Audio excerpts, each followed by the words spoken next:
Olá, eu sou Rodrigo Alzuguir e estou aqui para falar de mais uma super atração da nossa série Digital Delarte, que vem trazendo produções de altíssimo nível, especialmente para você. Antes de começar, sugiro que se inscreva no nosso canal para acompanhar os próximos eventos da nossa série. Bom, ele é um dos mais talentosos e interessantes pianistas do jazz. Também tem se destacado como diretor da Afro-Latin Jazz Orchestra e educador à frente de comoventes projetos sociais de inclusão através da música. Nasceu no México, de pais músicos.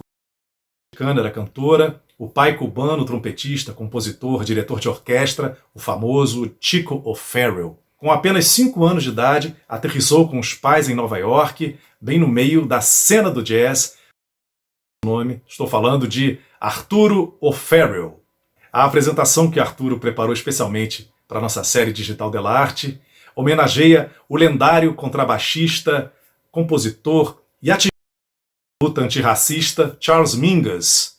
Arturo se apresenta ao lado dos filhos. É a terceira geração dessa família de músicos tão talentosos. No trompete, instrumento do avô, Adam O'Farrill, na bateria, Zach O'Farrill. Eu conversei com Arturo, uma figura simpaticíssima, entusiasta da música popular brasileira, e é esse papo que eu convido você a assistir. Não deixe de assistir também, é claro, a apresentação do Arturo. O link abaixo. Um abraço! Arturo, can you tell us a little about this show that you prepared, especially for the Brazilian audience, which will be available in the Digital Delarte series?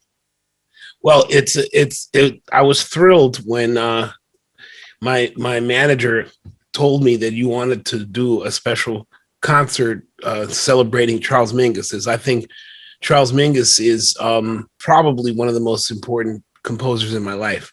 I can't tell you how much of my work has influenced. I would say the heaviest influence in all of my composing is Charles Mingus. And the heaviest part of that particular show that we did was performing Reincarnation of a Lovebird in the original key, which I think is an incredible difference. In the traditional way that people play that piece, it's in a different key.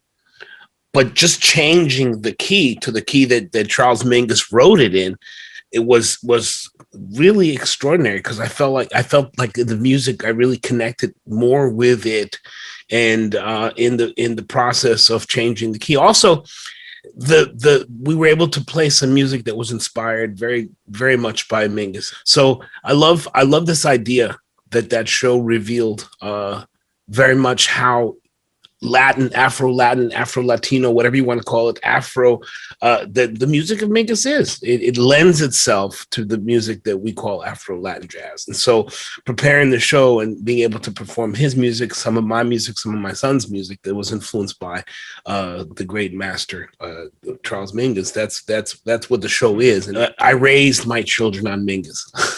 I did. And in fact, I'll tell you a funny story.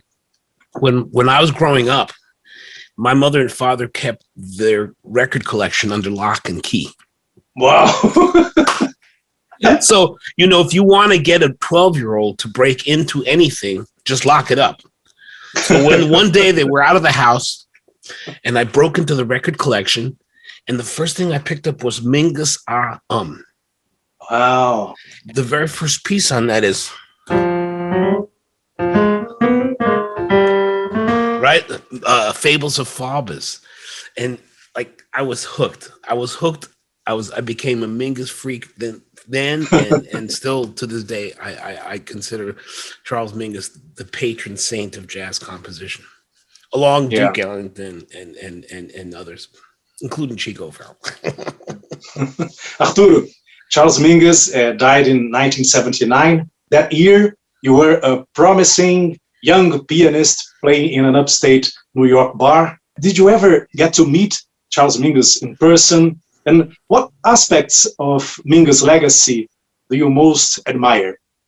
I did not get to meet Charles Mingus. I met a lot of very, very famous and beloved musicians. I got to meet Dizzy Gillespie. I got to meet all kinds of people. I got to meet Clark Terry and Thad Jones and Jerry Mulligan and all kinds of people. But I did not get to meet I think mostly because the people that my father, who was a famous composer, used to hang out with were the people that he worked with. Now, composers don't usually work with composers. You know what I mean? So that they didn't cross paths. But I was playing in upstate New York, and I actually was playing in a bar in the middle of the woods. There was nothing around. And in that bar, I did meet one of my greatest mentors, who was Carla Bley, the jazz composer. And I didn't know who she was at the time. But I was literally playing for beers. We were playing in the bar for beers. We were kids. She heard me and invited me to join her band. And in a way, the thing about Carla Bley is the same thing that I think happens a lot in Mingus. And it's an aspect of the legacy that I really, really think is important. Mingus had a sense of humor. Mingus had a sense of humor and a sense of drama. And Carla did too. So I feel like in a way, Carla asked me to join her band, and I feel like in a way that was almost like meeting Mingus, because she also has an incredible sense of humor. There's a cinematic narrative to all of Mingus's work. It's a story. All his pieces are stories that unfold, and so I directly got that from Mingus. And all of my music has a narrative and a cinematic quality, and it's all about stories and things that really happen and people that really exist. And then later on, I learned that Mingus recorded Fables of Faubus with Danny Richmond and Ted Curson, and there were words. And it was about, and here's the kicker, that Mingus was a political person. He was a social, political person. He had he was an activist. Yeah. And he wrote about this Governor Faubus, who tried to keep black kids from going to white schools in Arkansas.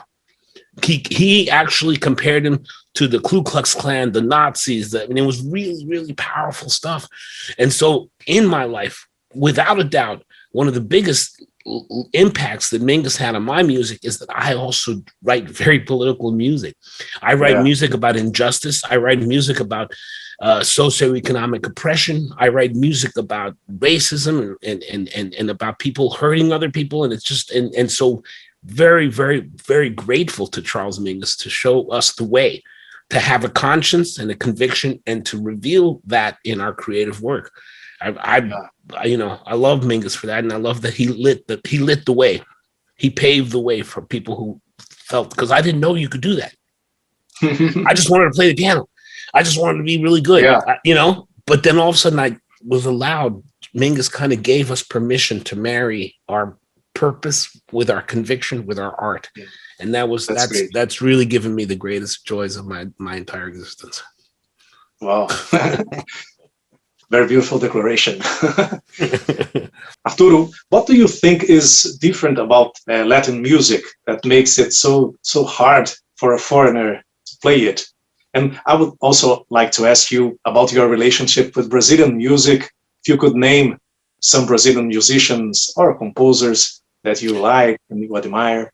I think that Latin Brazilian music, whatever you want to call it, is difficult to play for a lot of musicians because the rhythms are much more related to African rhythms.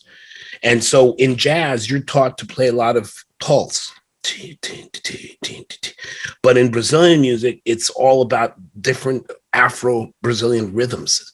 And they're very specific. They do have different layers of things that do. I have to tell you that I think probably the greatest composer of our field is Hermeto Pascoal. And I love Hermeto Pascoal and Hermeto Pascoal is one of the greatest of all time. I also had the privilege of working with Orchestra Rumpilés and Letieres Liete. Yeah. That was incredible. I cannot believe what that orchestra sounds like with Letieres Liete. I've worked with Jose Neto. I mean, I've worked with a lot of incredible Brazilian artists, and that's why I wanted so much to go. And my experience with Letieres and Orchestra Rumpilés was sacred. We got to perform at Temple University. We got to perform at Lincoln Center Out of Doors. He asked me to write for Orchestra Rumpilés.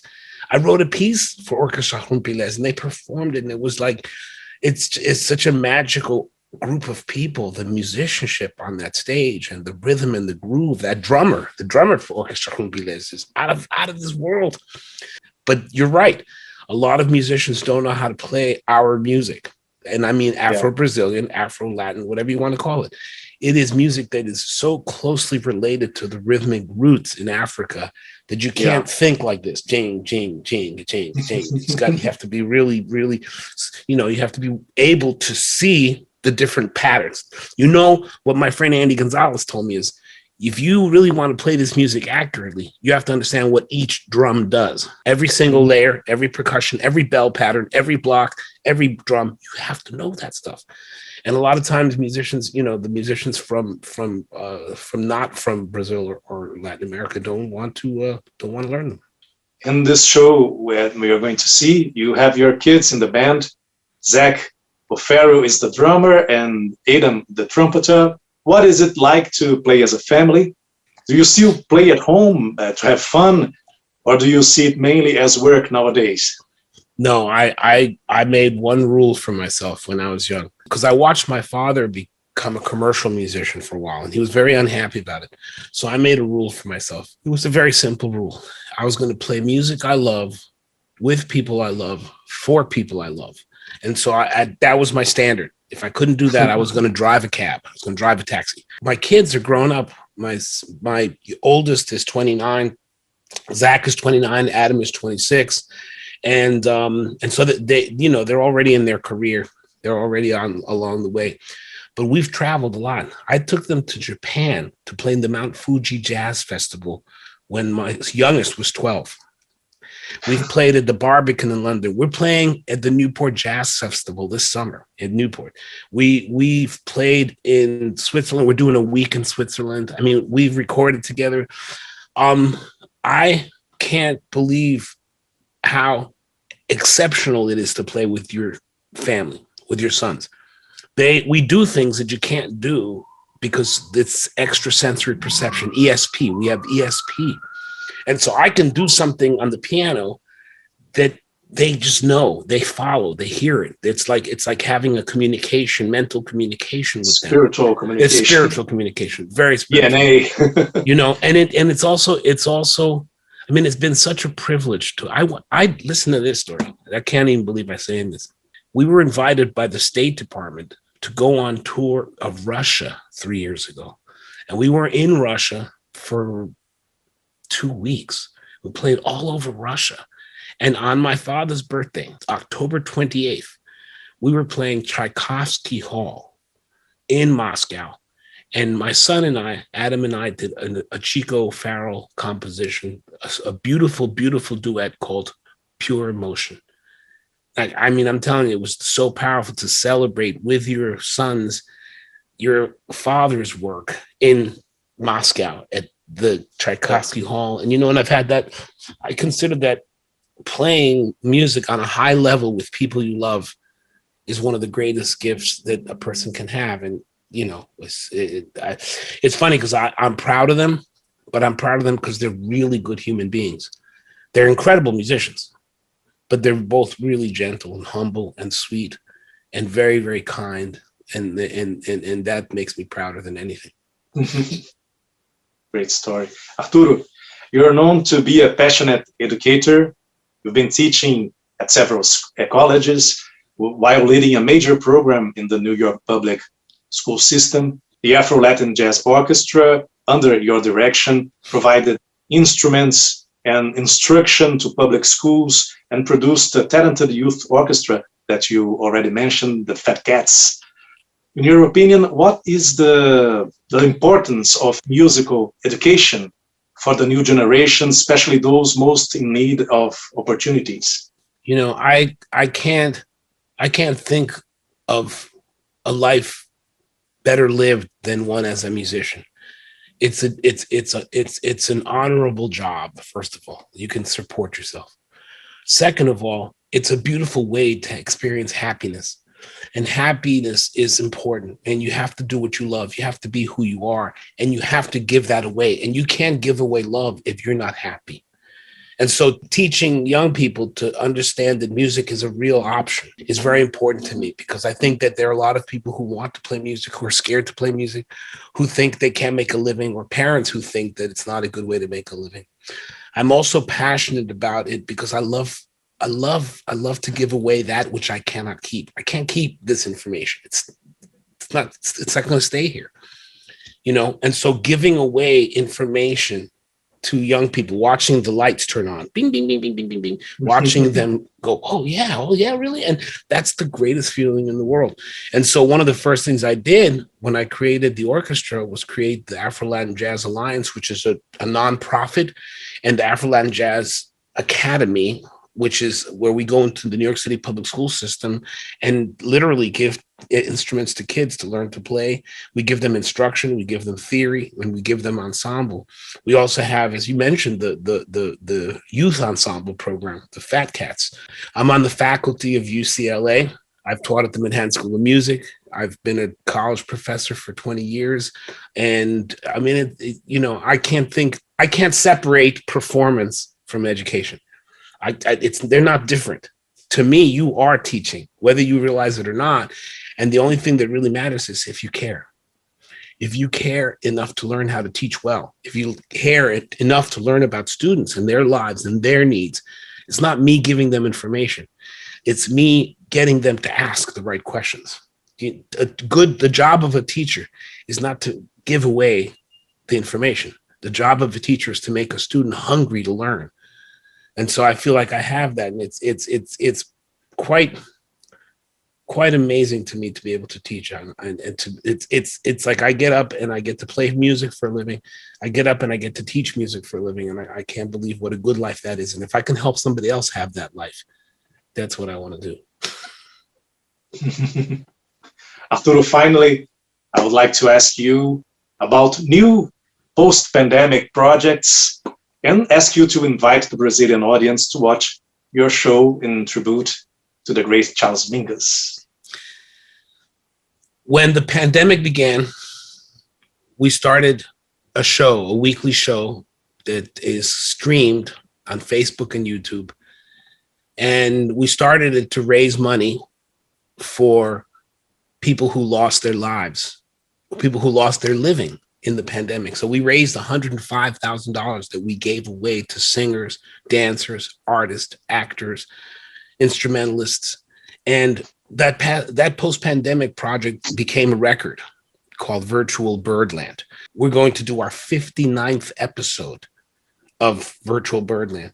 And people from all over the world tune in and they say, this is the 1 hour a week where I feel normal. People who can't get out because of the pandemic, people who are hurting, people who have lost loved ones.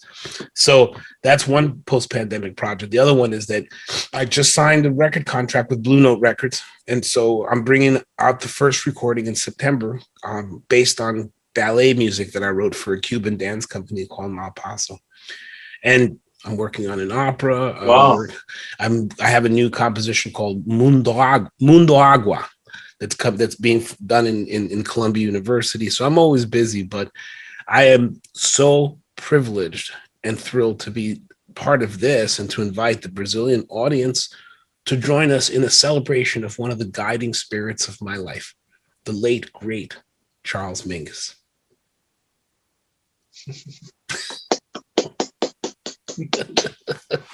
Thank you, Arturo. Thank you, for Rodrigo. Your time, for your kindness. Thank you for letting me speak to the Brazilian people. I can't tell you how happy I am to meet you and to speak to Brazilian audiences. It's a privilege. Thank you so much.